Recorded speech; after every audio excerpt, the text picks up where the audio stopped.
Hello, everybody. It's that college football guy. Another video. It's time for the Week 11 wrap-up show.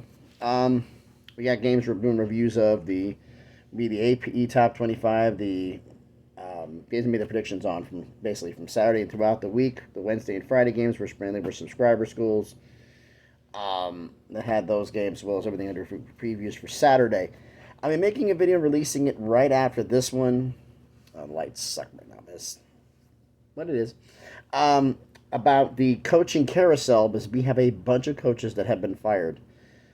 Head coaches, coordinators, and it's not over. Because, I just heard one more before I came on the air, so I'm going to confirm it before I say anything. So what we're going to do is get this video in, get this uploaded here at the house, and then work on the next one and get that one uploaded. Tomorrow's going to be the top 25, and we'll get that in. Because I'm going to be home for that one.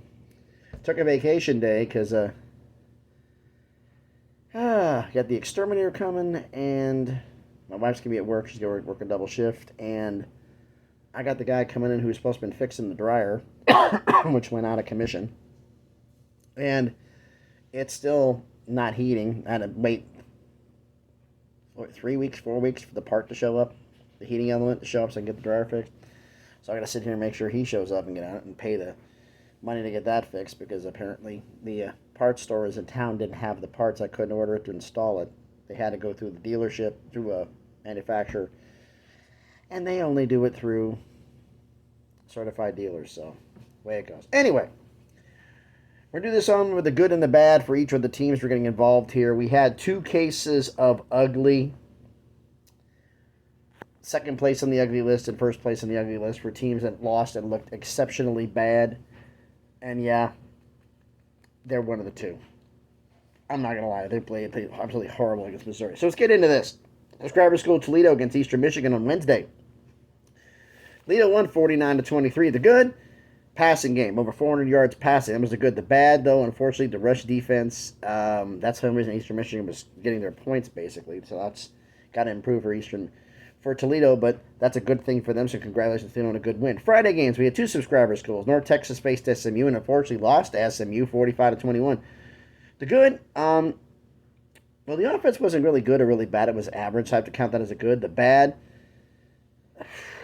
for North Texas was the rush defense. You gave up over 300 yards on the ground. That is not going to get it done, and unfortunately it led to a loss. The other one we had was subscriber school UNLV against Wyoming. I thought Wyoming was going to keep this game close. UNLV had other plans. They won 34-14.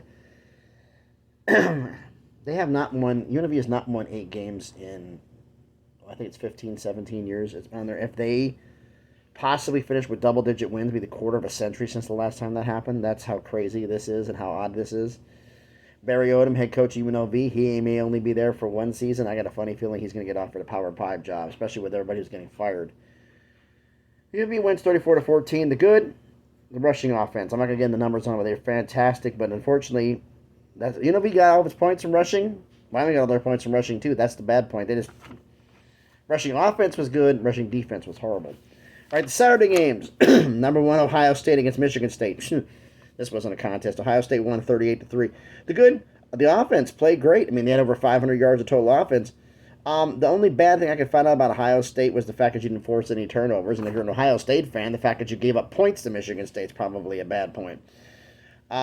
Georgia facing Ole Miss. This was close for maybe a half, and then Georgia just kicked the gas into gear. Beat number 2 Georgia, beats number 9 Ole Miss 52-17. The offense was great. 600 yards of total offense. The bad, the rushing defense. This is continuing to be a trend. Missouri had the issue. They got a lot of rushing yards on Georgia. And now Ole Miss gets over 175 yards on the ground from Georgia. This could be a problem. All right, 2 subscriber schools going head-to-head. Number 3, Michigan, and number 10, Penn State. Michigan wins 24-15. Michigan, the good, the rushing offense. They play great on the running the ball. But their rushing defense sucked, and for Penn State, they had great offense, and their rush defense sucked. This was basically it. Neither team could pass the ball worth a crap. Neither of these offenses had over 75 yards passing. That is absolutely horrible. But Michigan got away and got it done. And I have a question at the end of this. I'm going to ask somebody prior to the start of the ranking. Number 4, Florida State against Miami. This should have been a blowout, but Florida State only won 27-20. So the good for Florida State, the passing offense, big good there. The bad, the rushing offense was absolutely horrible. He couldn't even get 60 yards. Number 5, Washington, and number 18, Utah. Washington wins 35-28. The good, Michael Penix, he had a great game passing the football. The bad, the only bad thing I found out, the fact you kept Utah in the game. You let Utah in this. And that's problems you've been having with a lot of teams recently. You're keeping teams in this. And one of these times it's going to bite you. So that's, I found a bad point.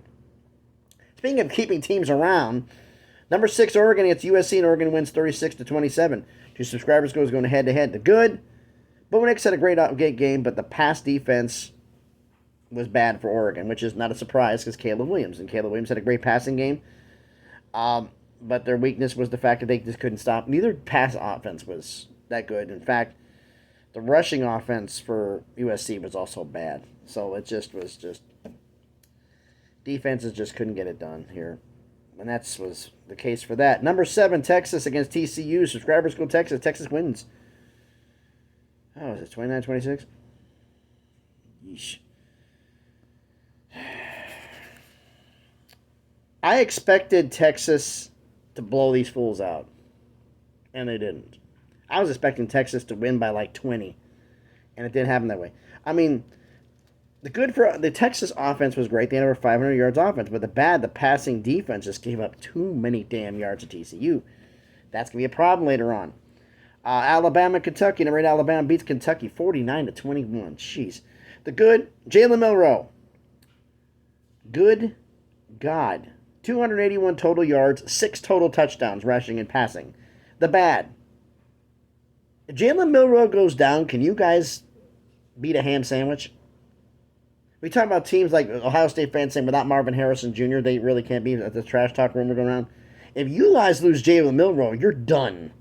Because he is your offense. That is a major problem. 2 subscribers goes again going head-to-head. Number 12, Oregon State and Stanford. Still can't kick this crap. Oregon State just obliterated Stanford 62-17. This wasn't even close. And the good and the bad, it's the same thing before with both of these teams. The good, the offense played well. Damian Martinez, though, had 146 yards rushing and 4 touchdowns. The bad was the passing defense. And conversely for Stanford, the passing offense was great, but the defense as a whole gave up too many yards. 600 to Oregon State. That's just not a good look. All right, we got the game here that on there is Tennessee and Missouri. I picked Tennessee to win. I feel like a first-class moron. Number 14, Missouri beats number 13, Tennessee to 13-6. The good, the only good I found in the game is Tennessee had 3 sacks. The bad, everything else. You could not run the ball. You couldn't stop the pass. You couldn't stop anything. You couldn't do anything. You couldn't score anything. And you had a lot of injuries. And I got a lot of Missouri fans saying, hey, we got to beat you guys. Congratulations, you did. Congratulations. You lost to us last year. And the only other win you have, I forgot, because even though we forfeited wins because of the scandal, they didn't give you the dub. We didn't get the win. You still caught the L. I don't know how that works. I mean, I still think that if a team is guilty of a level 1 violation or whatever the situation is, if you lose all you forfeit your wins, shouldn't that mean that all of your opponent's losses should be converted to wins because all of your wins just got turned into L's? No, they don't. Your wins disappear. Like you never even played the game. But their L's still show up on their record. That's something that needs to be addressed. I mean, the fact is, when Tennessee was caught cheating, they deserved to get caught. And quite honestly, the wins should have been turned to L's. That would have been fair. Now, the problem is that reversing that retroactive bowl penalties, I'm wondering if they're thinking that somebody, because of reversal, game got reversed, should they get bowl eligibility money? Or way lawyers are so screwy nowadays, who the hell knows anymore? But I'm thinking that may be part of the reason behind it. I don't know. And the other one, They said the two that screwed up, the two looked ugly. Tennessee was the ugly second one. Here's ugly first place, Oklahoma State. I picked you to win the Big 12. What the blue hell are you doing, number 15 Oklahoma State, losing to UCF 45-3? What the hell are you doing? The good in the game, the only good I could find in the game for Oklahoma State is you had 2 sacks. The bad, everything else. Just, your defense was horrible. Your offense was horrible. Other than the 2 sacks, everything else stunk. A horrible performance. 2 hit subscriber schools going head-to-head. It surprised me. Texas Tech upsets number 16 Kansas 16-13. So for Texas Tech, the good, the pass defense was exceptional. The bad was their rush defense. The good for Kansas was their rushing offense. The bad was their passing offense. Just Texas Tech made the plays when they needed to make them, and Kansas couldn't stop them. That's basically what this is. Oh, two excuse me. 2 more subscriber schools. Head-to-head. Number 17, Oklahoma and West Virginia. Oklahoma just beat up West Virginia 59-20. Oklahoma's good. The offense, nearly 600 yards. The bad, the rush defense was terrible. West Virginia's good was your rushing offense, and your bad was your defense giving up 600 yards.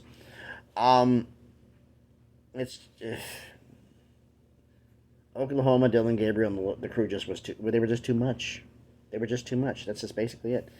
Number 19, LSU against Florida. LSU wins 52-35. The good, Jaden Daniels. This is the most insane stat line of the week, and it's been hyped up. But the 372 yards passing, 234 yards rushing for Jaden Daniels, 606 yards of total offense by himself, with 5 touchdowns. Seriously? That is an insane stat line. And the bad for LSU, the pass defense. The Florida, Graham Mertz lit him up for passing yardage. That's just got to get fixed because that's going to hurt later on. Actually, it's kind of on the hook for your bowl game. Two more subscriber schools going head-to-head. Arizona and number 21, Arizona and Colorado. And Arizona wins 34-31. Arizona, the good is a running game. Got a lot of yards. The bad news, the passing defense. It had to improve because Colorado's good. Shedeur Sanders had a good passing game. The bad was, of course, the rush defense. Terrible. Gave up a ton of yards. But that's the story with Colorado. Disappointment Bowl. Number 22, Iowa against Rutgers, and Iowa wins 22-0. The good for Iowa, the running game.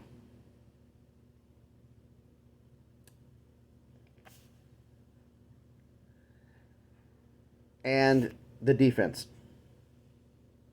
Because this is 97 yards passing allowed, 34 yards rushing allowed. That's dominant. That's 131 yards. The bad, their own passing game. Didn't come up to snuff. Number 23, Tulane against Tulsa, and Tulane survives 24-22. That surprised me. The good for Tulane was the run game. The bad was the pass defense. They got torched for a lot of yards, and that's got to work because if you go to the AAC championship game, I don't know who you're playing, maybe Memphis, this is going to be a problem. Number 24, North Carolina against Duke. That score is not right. I think 45-42. That score is not right. I apologize for that, everybody, but North Carolina beat Duke. The good, the offense, he had over 500 yards of offense. The bad, the rush defense just played poorly. Duke ran over him on the ground, and that was how Duke hit in this game. But North Carolina were just too much at the end. 2 more subscriber schools going head-to-head. Number 25, Kansas State and Baylor. Kansas State just beats up Baylor 59-25. The good for Kansas State, a balanced offense, yardage-wise. Forced 4 turnovers, including a 45-yard pick six. The bad, the pass defense just gave up too many yards, which was Baylor's strength, the passing offense. The bad, that balanced offense they faced, they gave up a ton of yards, and they also too many fumbles. Just was not a good day for Baylor, which unfortunately seemed like me every game this season. Sorry, every Baylor fans, but that's just what it used to be. 2 more subscriber schools going head-to-head. South Florida and Temple. South Florida wins 27-23. The good passing game, Byron Brown. They're just getting it done on the ground. And the passing game, they're doing great. The bad for South Florida, too many damn fumbles. They just fumbled the ball all over the place. Temple's good was their passing offense. It was all right. But their pass defense was the bad because they gave up a ton of passing yards to South Florida. Now we got the two schools who are in the AP Top 25 who were not in the college football playoff ranking, and that's Liberty, who faced Old Dominion and beat them 38-10. The good, the running game. I mean, they had over 225 yards rushing, but the bad news was the passing offense. It just didn't perform as well as it should have, and they underperformed. That needs to improve for them to have a shot to finish undefeated.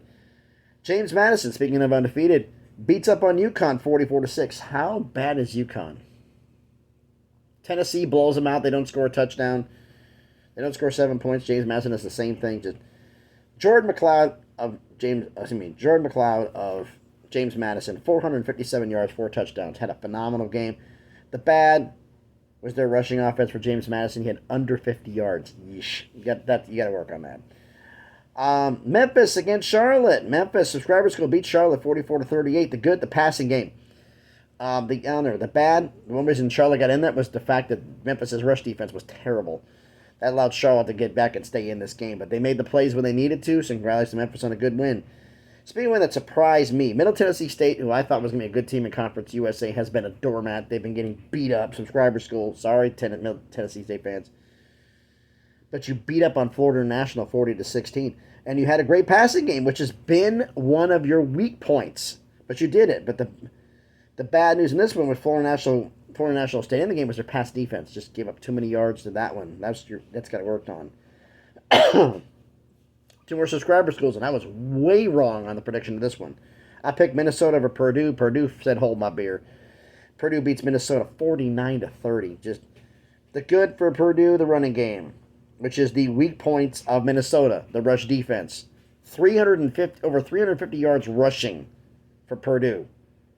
You are not going to beat anybody if you allow that much. And the bad was Purdue's pass defense, which makes sense because that was Minnesota's strength, was their passing offense, nearly 300 yards passing. But that 350-plus yards rushing allowed, you give up that many yards, you're not beating anybody. I'm sorry. All right, we got subscriber school Northwestern against Wisconsin. Northwestern wins 24-10. Surprised me. I thought Wisconsin was going to win this one. The defense played pretty good. I mean, they forced 4 turnovers. The bad was their passing offense. It did not hold up to snuff. Unfortunately, it's been a tale all season long. That does need to improve. East Carolina, Florida Atlantic. I thought Florida Atlantic was going to upset Subscriber School East. Was going to beat Subscriber School East Carolina. East Carolina gets their second win of the year and beats Florida Atlantic 22-7. The good for Florida Atlantic, the defense. You gave up 151 yards passing, but you only gave up 21 yards rushing. That is how you get it done, plus 5 sacks. The bad, your own offense. 156 yards passing, 77 yards rushing. You're a little bit better than they were, but somehow, some way, you got it done to get your second win of the year, so congrats, East Carolina. 2 more subscriber schools going head-to-head. Cincinnati and Houston, and surprising me, Cincinnati beats Houston 24-14, so Cincinnati's good. The running game, they had a great running game, plus they had 3 interceptions. The bad, the passing game underperformed. There was just not enough. The passing game just did not have enough to snuff for a balanced attack, but they still got the win. The bad, Houston's good was the passing defense, as just mentioned above, and the bad was the rush defense, which Cincinnati had a great rushing game. Subscriber school, San Diego State against Colorado State. Colorado State was the favorite, and Colorado State wins 22-17. San Diego State is just playing absolutely horrible. The good for San Diego State, they forced 2 turnovers. The bad, the offense, just absolutely terrible.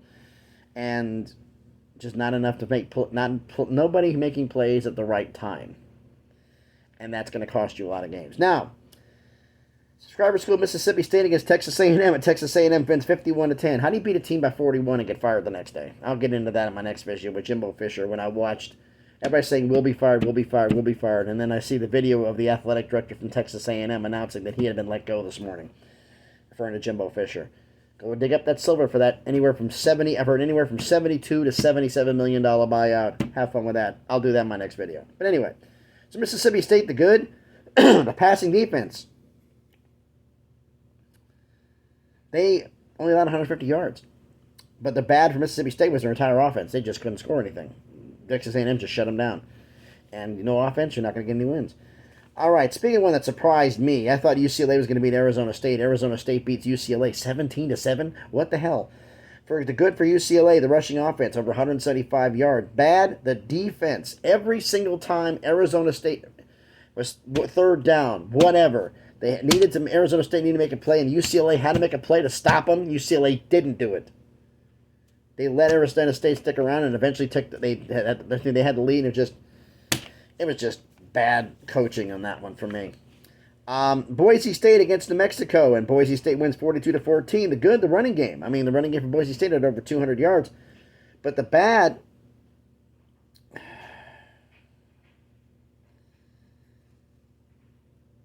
it's basically is that Boise State did enough to get the win and get a dominant win offensively because of it, but the defense didn't seem like at times didn't make enough plays, which is bad. Speaking of not making plays, Fresno State facing San Jose State. I thought Fresno State was going to get the win. San Jose State won 42-18. What the hell? Fresno State gets their second loss on the season. The good for Fresno State, the pass defense. They had allowed less than 150 yards. The bad was their rush defense. It was absolute trash. They gave up over 300 yards on the ground to San Jose State. You are not going to beat anybody doing that. So I want to say thanks, everybody, for watching the video. If you haven't done it already, please smash the like button, hit the thumbs up. It helps with the algorithm, helps the video be seen by more people. Comment on the video. Let me know what you think about some of these games. And a question. Jim Harbaugh is suspended for the remainder of the regular season, but they said they will not suspend him for the postseason. My thinking is this. Until the NCAA makes an official decision on postseason, I'm not going to take Michigan out of the... I've seen some people who have taken Michigan out of their top 4 because they're not a postseason ban in place, so therefore they're going to be eligible for the playoff. I'm still in that assumption. If the NCAA bans them, I'm taking them out of the thing, and I'm taking them out of my rankings. My question is this. That's self-explanatory. Should the same thing apply for the subscriber rankings when I do those? Okay? There's Michigan's a subscriber school. Michigan fans, I want to know what you think about this. Some of you are still around there. I don't know if any of you are still here. Please let me know if you are, because I'm wondering if you were one of the ones who left when this whole thing happened. A lot of fans disappeared. If there's any Michigan fans still here, let me know what you think about all this. Like I said, my thing is that the Big Ten made a ruling, but that's not the NCAA. Now, my thinking is the NCAA is not going to make a ruling in the postseason.